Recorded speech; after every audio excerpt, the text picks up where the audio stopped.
Monsieur le Président, Monsieur le Ministre, mes chers collègues, je vais aussi concentrer mon propos sur la question palestinienne. J'ai sur ce sujet une assez longue et lourde hérédité. Et ce débat me fait penser, vous savez, à cette chanson de Barbara, à chaque fois, on refait le même chemin en ne se souvenant de rien et l'on recommence soumise, Florence, Naples et Venise, cette fois c'est Jérusalem, Naplouse. Et on se le dit, on y croit que c'est pour la première fois, mais on n'a pas du tout envie, Monsieur le Ministre, de sourire, ni même de parler d'amour, mais de haine et de violence, de menaces et d'injustice. Et on ne fait même plus semblant d'y croire. Et Ramallah, Gaza, Naplouse, Hébron, Birzeit, Jérusalem.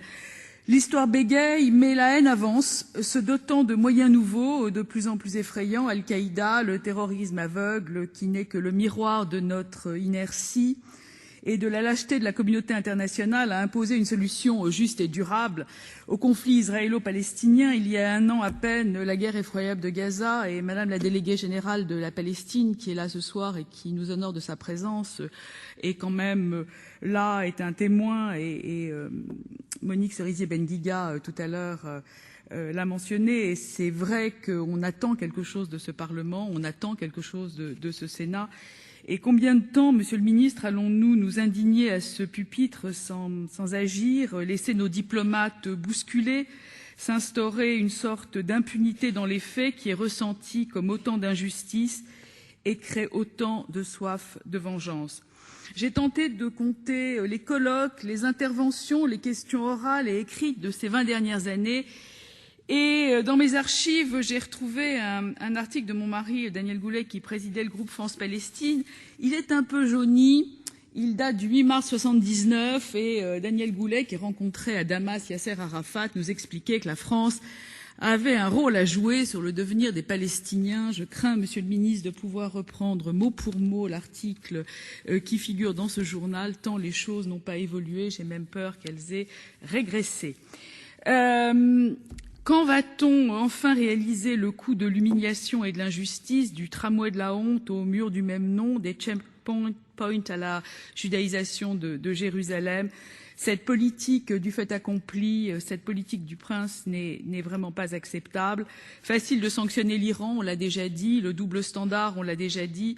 Israël viole depuis des années des résolutions internationales et il n'a absolument pas l'intention et ne donne aucun signe tangible de sa volonté de respecter ce droit international, ni les résolutions de l'ONU, ni les engagements pris divers et variés.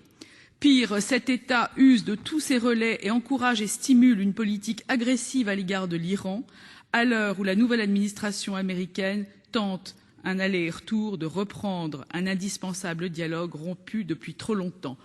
Faut-il rappeler que l'OTAN a aussi instauré une politique d'approche de la Méditerranée pour pouvoir y associer Israël, dont le Parlement est observateur à l'Assemblée parlementaire de l'OTAN.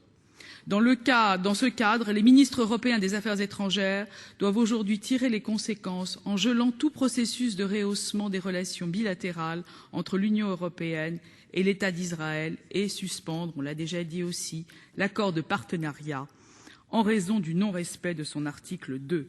L'Europe doit ou devrait parler d'une voix et mettre un terme à cette humiliation institutionnalisée des populations palestiniennes et de son corollaire, l'immunité tout aussi institutionnalisée de l'État d'Israël qui entraîne des populations entières vers le désespoir et le terrorisme.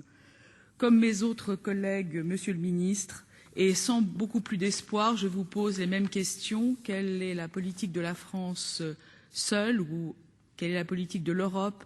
Quelles sont les mesures tangibles que vous pourriez prendre pour donner un peu d'espoir à cette population et faire en sorte que nos interventions à cette tribune nous donnent des effets un peu plus concrets sur une situation qui malheureusement est de plus en plus désespérante? Je vous remercie. Merci, chers collègues.